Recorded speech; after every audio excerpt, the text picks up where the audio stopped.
Welcome back to my channel এএচএনএস কিচেনের পক্ষ থেকে আমি শেফালি নিয়ে এসেছি আজ আপনাদের জন্য আরও একটি নতুন স্বাদের নতুন রেসিপি, একদম ইউনিক একটি রেসিপি। তো এই ইউনিক রেসিপির জন্য নিয়েছি একটা বেগুনটা আমি 6 ভাগে কেটে নিয়েছি। যেহেতু বেগুনটা একটু বড় ছিল তার জন্য 6টি ভাগ করে নিয়েছি। আপনারা চাইলে এই বেগুনটা কিন্তু গোল করেও কেটে নিতে পারেন।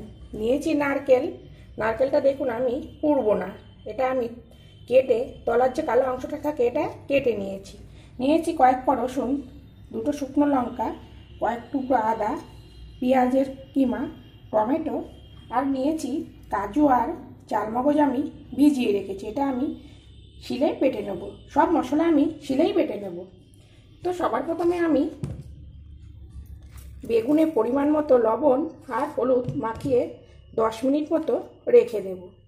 তো আমার আরও নিত্য নতুন রেসিপি পেতে আমার চ্যানেলটিকে সাবস্ক্রাইব করুন আর পাশে থাকা বেল আইকনটিকে অল করে রাখুন, যাতে সবার প্রথমে আমার নোটিফিকেশন আপনার কাছে পৌঁছে যায় আর আপনি অতি সহজেই দেখে নিতে পারেন। একটু ভালোভাবে বেগুনটা লবণ মাখিয়ে রাখবো। প্লিজ ভিডিও দেখা শুরুতে একটা লাইক দিয়েই ভিডিওটি দেখা শুরু করুন।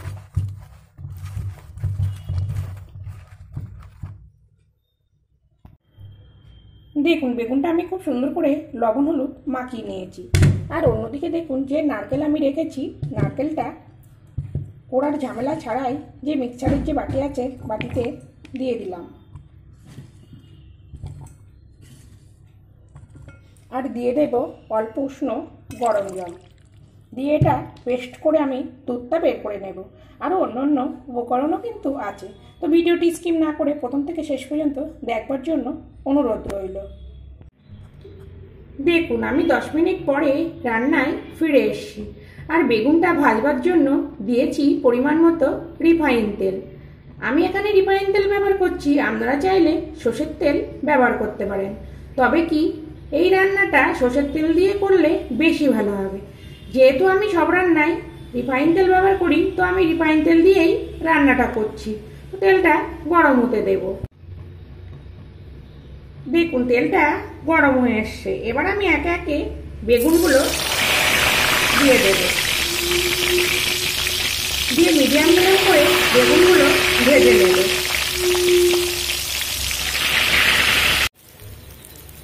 দেখুন বেগুনটা আমি উল্টে পাল্টে ভেজে নিয়েছি, আর এরকম লাল করেই কিন্তু বেগুনটা ভাজতে হবে। এবার আমি তুলে নেব আর একইভাবে বাকি বেগুনগুলো ভেজে নেব। দেখুন নারকেলটা আমি পেস্ট করে নিয়েছি। আর অন্যদিকে দেখুন নিয়েছি গরম জল। এই গরম জলের মধ্যে এই নারকেলের পেস্টটা দিয়ে দেব, দিয়ে দুধটা আমি বের করে ছেঁকে নেব। দেখুন বেগুনটা আমি ভেজে তুলে নিয়ে সেই তেলের মধ্যে দিয়ে দেব গোটা জিরে আর একটা শুকনো লঙ্কা ফোড়ন। আপনারা চাইলে কিন্তু এখানে একটা তেজপাতা আর গোটা গরম মশলাও কিন্তু ফোড়ন দিতে পারেন। ফোড়নটা একটু ভাজা, দেখুন ফোড়ন ভাজা হয়ে গেছে। এখানে দিয়ে দেব পেঁয়াজ কুচি, দিয়ে একটু ভাজা হতে দেব। দেখুন পেঁয়াজটা ভাজা হয়ে এসছে, খুব বেশি আমি লাল করব না। এবার এখানে দিয়ে দেব আদা রসুন আর লঙ্কা বাটা, আর সঙ্গে আছে টমেটো পেস্ট। আপনারা যে পরিমাণে বেগুনটা নেবেন সেই পরিমাণেই কিন্তু মশলাটা ব্যবহার করবেন। আর এখানে দিয়ে দেব একটু কালারের জন্য হলুদ। এই মশলাটা সুন্দর করে কষিয়ে নেব। দেখুন মশলাটা একটু কষিয়ে নিয়েছি। এবার এখানে কিছু গুঁড়ো মশলা অ্যাড করব। দিয়ে দেব ধনের গুঁড়ো পরিমাণ মতো, জিরের গুঁড়ো পরিমাণ মতো, একদম অল্প অল্প দেব, মানে একটা বেগুনের জন্য যেটুকানি প্রয়োজন সেইটুকানি দেব। আর এখানে দিয়ে দেব অল্প একটু কাশ্মীরি লঙ্কার গুঁড়ো, দিয়ে আরও সুন্দর করে কষিয়ে নেব। দেখুন কষানো হয়ে গেছে মশলা থেকে কিন্তু তেল ছেড়ে দিয়েছে আর খুব সুন্দর একটা গন্ধও ছাড়ছে। এখানে দিয়ে দেব চালমগজ বাটা আর কাজু বাটা। এটা দিয়ে গ্যাসের জোরটা একটু কমিয়ে দেব, দিয়ে আরও সুন্দর করে কষিয়ে নেব। আর এখানে একটু দিয়ে দেব চিনি। আমি এখানে পেঁয়াজ রসুন দিয়ে করছি, যারা পেঁয়াজ রসুন না খান তারা কিন্তু পেঁয়াজ রসুন ছাড়াও এই রেসিপিটা করে নিতে পারেন। খুব সুন্দর করে কষিয়ে নেব। দেখুন মশলাটা খুব সুন্দর করে কষানো হয়ে গেছে। এখানে দিয়ে দেব যে নারকেলের দুধটা আমি করে রেখেছি, নারকেলের দুধ দিয়ে গ্যাসের জোরটা একদম লোতে করে দেব। আর এখানে দিয়ে দেব পরিমাণ মতো লবণ। বেগুনটা যেহেতু লবণ দিয়ে ভাজা আছে সেটা বুঝেই কিন্তু লবণটা দেবেন। তো গ্রেভিটা ফুটতে দেব। দেখুন গ্রেভিটা ফুটে গেছে আর অনেকটা কমেও গেছে। এখানে দিয়ে দেব ভেজে রাখা বেগুন।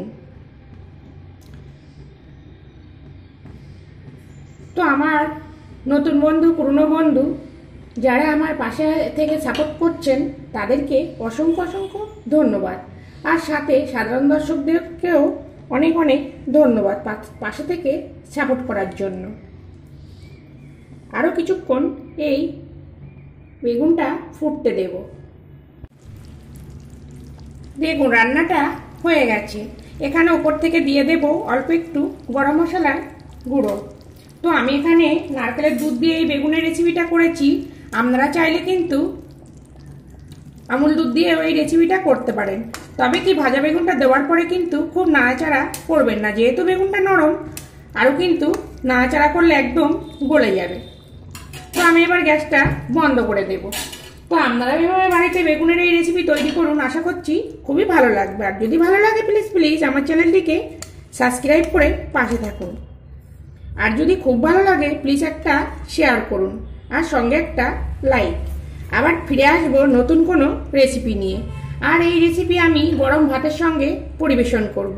আপনারা চাইলে গরম ভাত, পরোটা, রুটির সঙ্গেও কিন্তু পরিবেশন করতে পারেন।